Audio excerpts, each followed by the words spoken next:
Hello friends, welcome to Concept Ignite. दोस्तों, कैसे हैं आप लोग? आई होप सभी अच्छे हैं, शानदार हैं। तो आज के इस डीप डाइव लेक्चर में हम एक ऐसे टॉपिक को डीकोड करने वाले हैं जो मतलब हमारे चारों तरफ है, पर हम उसे पूरी तरह समझ नहीं पाते। बिल्कुल। और आज का हमारा मिशन भी यही है कि हम इस पूरे कॉम्प्लेक्स सिस्टम को आसान भाषा में समझें। एग्जैक्टली। तो इमेजिन कीजिए एक ऐसी वर्कफोर्स जिसमें 3 लाख से भी ज्यादा लोग हैं, और ये लोग 24 घंटे 7 दिन हथियारों से लैस होकर काम कर रहे हैं। हाँ, एक ऐसे राज्य में जिसकी पॉपुलेशन मतलब ब्राजील जैसे विशाल देश से भी ज्यादा है। इतने बड़े स्केल पर लॉ एंड ऑर्डर मैनेज करना कोई मजाक नहीं है। एकदम सही कहा आपने। मतलब जब भी हम पुलिस के बारे में सोचते हैं तो हमें क्या दिखता है?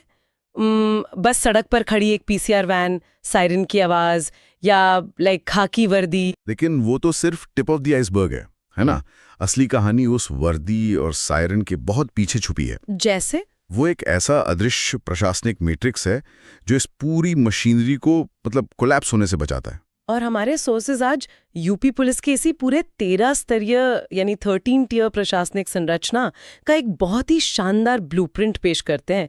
मैं बता रही हूँ, ये नोट्स प्रतियोगी परीक्षाओं की तैयारी कर रहे स्टूडेंट्स के लिए तो रामबाण है ही, पर एक आम नागरिक के लिए भी बहुत आई ओपनिंग है। एकदम।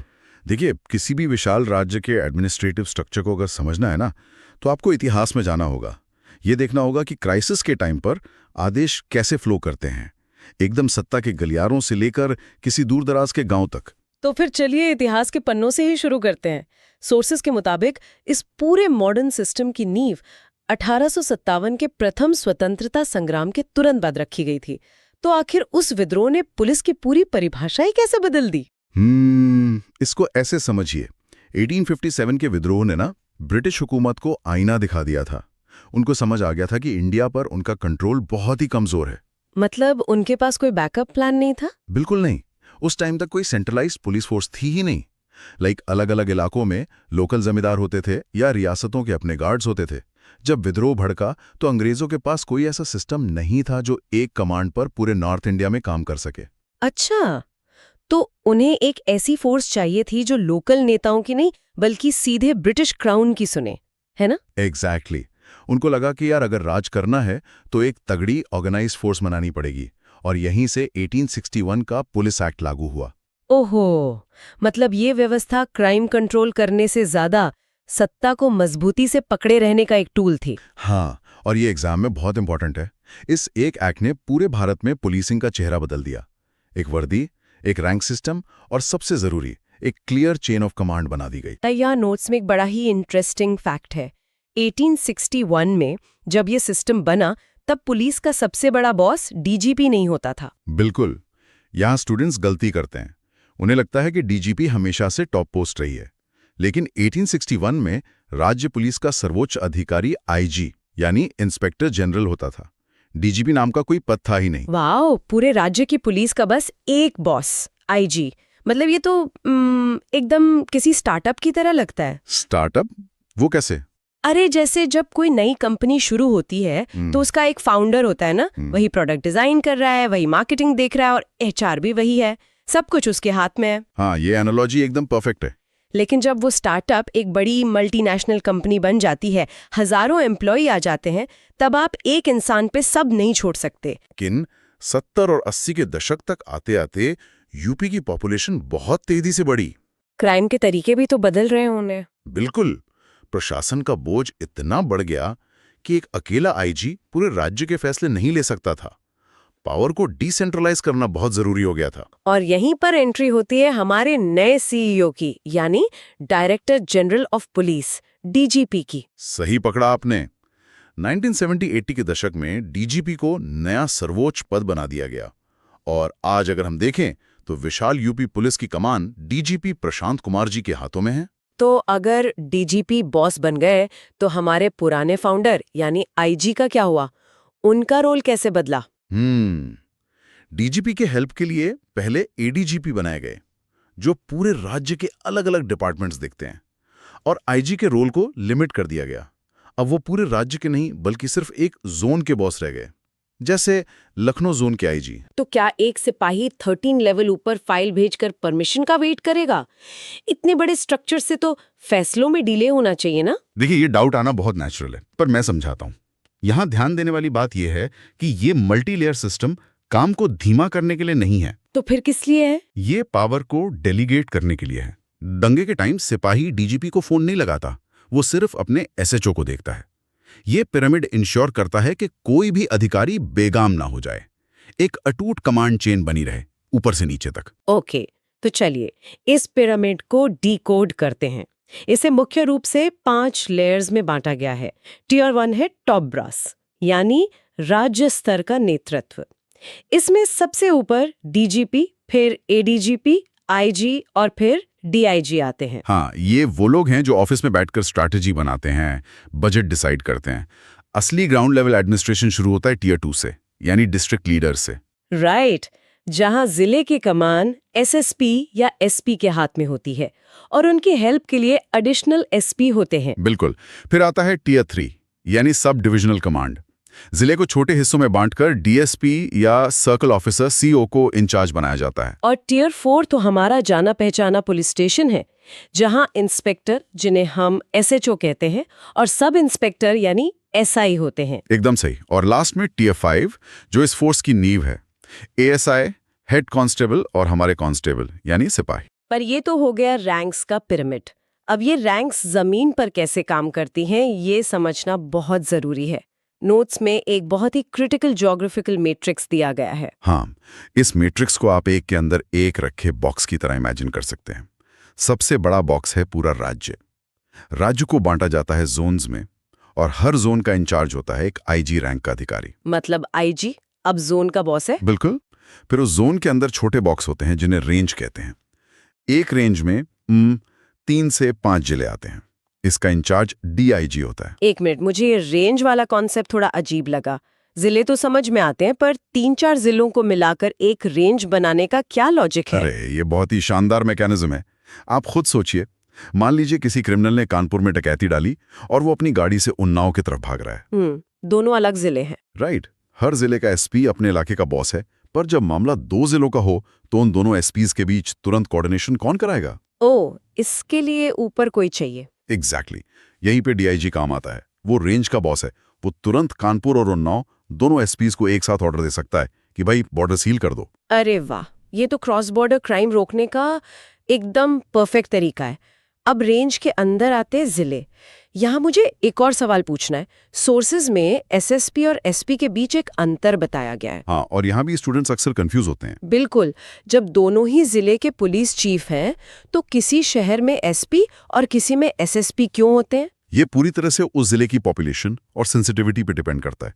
अगर कोई छोटा और शांत जिला है जहाँ क्राइम रेट कम है, तो वहाँ एक एसपी काफी होता है। और अगर हम लखनऊ, कानपुर या नोएडा जैसे महानगरों की बात करें तो वहाँ एक एसपी से काम नहीं चलेगा।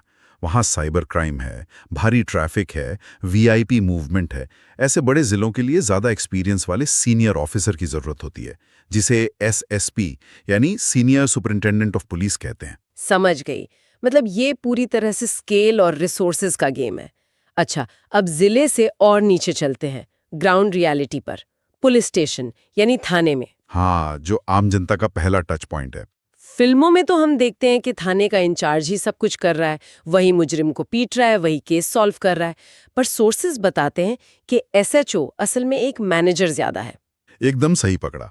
एसएचओ का काम लॉ एंड ऑर्डर मेंटेन करना और अपनी टीम को मैनेज करना है। तो फिर हमारा असली एक्शन हीरो कौन है, जो फील्ड में जाकर केस सॉल्व करता है? वो है हमारा एसआई यानी सब इंस्पेक्टर। एसआई सबसे क्रिटिकल इन्वेस्टिगेशन ऑफिसर होता है। एफआईआर लिखने से लेकर मौके वारदात पर जाना, सबूत जुटाना और कोर्ट में चार्जशीट पेश करना, ये सारा भारी भरकम काम एसआई करता है। और उनके पीछे जो सपोर्ट सिस्टम है, एएसआई और हेड कांस्टेबल, वो कागजी कार्रवाई और मुंशी का काम देखते हैं। और कांस्टेबल तो लाइक इस फोर्स की असली आंखें और कान है ना? बिल्कुल। वो गश्त लगाते हैं, चौराहों पे खड़े रहते हैं, ग्राउंड की हर छोटी खबर सबसे पहले उन्हीं को मिलती है। और यहाँ एक इंटरेस्टिंग फ्लो काम करता है। पुलिस में ऑर्डर्स हमेशा ऊपर से नीचे आते हैं, पर इन्फॉर्मेशन और रिपोर्टिंग हमेशा नीचे से ऊपर जाती है। मतलब कांस्टेबल एसआई को बताएगा, एसआई एसएचओ को, और फिर बात ऊपर तक जाएगी। ये तो एक जीवित शरीर की तरह काम कर रहा है। हाँ, लेकिन प्रॉब्लम यह है कि अंग्रेजों के टाइम का ये शरीर अब आधुनिक चुनौतियों के सामने थोड़ा हांफने लगा था। और यही एंट्री होती है प्रशासन के सबसे बड़े और क्रांतिकारी बदलाव की, यानी कमिश्नरेट प्रणाली या कमिश्नरेट सिस्टम। बहुत ही हॉट टॉपिक है ये। इसे समझने के लिए हमें पुरानी यानी ट्रेडिशनल प्रणाली की कमी देखनी होगी। देखिए, पुराने सिस्टम में जिले का पुलिस प्रमुख एसपी तो है, पर उसके पास फुल आजादी नहीं है। आजादी नहीं है मतलब एसपी को काम करने से कौन रोक रहा है? उसे रोकता है एक सिविलियन अधिकारी यानी डीएम, डिस्ट्रिक्ट मैजिस्ट्रेट। पुरानी व्यवस्था में अगर पुलिस को लाठीचार्ज करना है या धारा 144 लगानी है तो एसपी को पहले डीएम से परमिशन लेनी पड़ती है। अच्छा, मतलब चेक इन बैलेंस के लिए। पर इमेजिन कीजिए अगर किसी इलाके में अचानक दंगा भड़क जाए, पत्थरबाजी हो रही है और पुलिस चीफ पहले डीएम को फोन मिलाएं, हालात समझाएं, परमिशन का वेट करे, इतने में तो पूरा शहर जल जाएगा। एग्जैक्टली यही वो प्रॉब्लम थी जिसे कमिश्नरेट सिस्टम ने सॉल्व किया। बड़े शहरों में जहां क्विक रिस्पांस चाहिए, वहां आप डीएम की परमिशन का वेट नहीं कर सकते। तो कमिश्नरेट सिस्टम में पुलिस प्रमुख एसपी नहीं बल्कि पुलिस कमिश्नर होता है। हाँ, जो एडीजी या आईजी रैंक का एक बहुत सीनियर ऑफिसर होता है। और सबसे बड़ा गेम चेंजर ये है कि डीएम की जो मैजिस्ट्रेटरी शक्तियां थीं वो सीधे पुलिस कमिश्नर को दे दी जाती हैं। ओहो, मतलब अब धारा 144 लगानी हो तो पुलिस कमिश्नर खुद फैसला ले सकता है, कोई वेटिंग नहीं। बिल्कुल, डिसीजन मेकिंग बहुत फास्ट और एग्रेसिव हो जाती है। इसीलिए यह सिस्टम अभी लखनऊ, नोएडा और कानपुर जैसे बड़े शहरों में लागू किया गया है। तो एक तरफ हम ये एडमिनिस्ट्रेटिव शिफ्ट देख रहे हैं और दूसरी तरफ मॉडर्न यूपी पुलिस सिर्फ रैंक्स तक लिमिटेड नहीं है। इसके 3 मुख्य पिलर्स और हैं। पहला है टेक्नोलॉजी और इसका सबसे बड़ा उदाहरण है 112 इमरजेंसी रिस्पॉन्स। ये बहुत शानदार चीज है। पहले क्या था, आपको लोकल थाने का लैंडलाइन खोजना पड़ता था, फोन उठा भी तो पता नहीं पुलिस कब पहुंचेगी। पर 112 तो लाइक एकदम उबर ऐप की तरह काम करता है। बिल्कुल सही एनालॉजी है। पूरा सिस्टम सेंट्रलाइज्ड है। गाड़ियों में जीपीएस लगा है। आप कॉल करेंगे तो कंट्रोल रूम वाला ऑपरेटर स्क्रीन पर देखेगा कि आपके सबसे करीब कौन सी पीसीआर वैन है। और सेकंड्स के अंदर उस वैन के डैशबोर्ड पर लोकेशन फ्लैश हो जाती है। घंटों का काम मिनटों में। ये तो हो गई टेक्नोलॉजी। दूसरा पिलर है एडमिनिस्ट्रेशन, जिसमें हमने कमिश्नरेट सिस्टम की बात की। और तीसरा पिलर है सोशल सेफ्टी यानी मिशन शक्ति। पुलिस का काम सिर्फ डंडा चलाना नहीं है, समाज का भरोसा जीतना भी है। मिशन शक्ति के तहत थानों में महिला हेल्प डेस्क बनाए गए हैं, एंटी रोमियो स्क्वाड तैनात किए गए हैं ताकि एक सेफ एनवायरनमेंट बन सके। वाह! तो अगर हम आज की इस पूरी चर्चा को समराइज करें तो 1861 के उस ब्रिटिश एक्ट से लेकर आज के हाईटेक 112 कंट्रोल रूम और कमिश्नरेट सिस्टम तक यूपी पुलिस ने एक बहुत लंबा सफर तय किया है। बिल्कुल, टाइम के साथ प्रशासन ने खुद को अपग्रेड किया है। लेकिन जाते जाते एक बहुत ही प्रोवोकेटिव थॉट दिमाग में आ रहा है। पुराने सिस्टम में डीएम का पुलिस पर कंट्रोल दरअसल आर्म्ड फोर्स की ताकत पर एक लोकतांत्रिक चेक एंड बैलेंस था। कमिश्नरेट सिस्टम में हमने पुलिस को ही मजिस्ट्रेट की पावर दे दी। फास्ट काम के लिए जरूरी भी तो है। हाँ, काम तेजी से हो रहा है, क्राइम कंट्रोल हो रहा है, पर क्या एफिशिएंसी के नाम पर हम एक ऐसा सिस्टम तो खड़ा नहीं कर रहे जहां जवाबदेही तय करने वाले पुराने फिल्टर्स गायब हो रहे हैं? ये एक बहुत ही गहरी डिबेट है। तेज न्याय चाहिए या चेक और बैलेंस, इस पर तो हर जागरूक नागरिक को सोचना चाहिए। बिल्कुल, और इसी सवाल के साथ हम आज का ये सेशन खत्म करते हैं। दोस्तों, मुझे उम्मीद है कि आज का लेक्चर आपको समझ में आया होगा। अगर आपको चीज़ें समझ में आई हों तो वीडियो को लाइक करें और अपने साथी दोस्तों के साथ शेयर करें। मिलते हैं नेक्स्ट लेक्चर में, तब तक के लिए जय हिंद, जय भारत।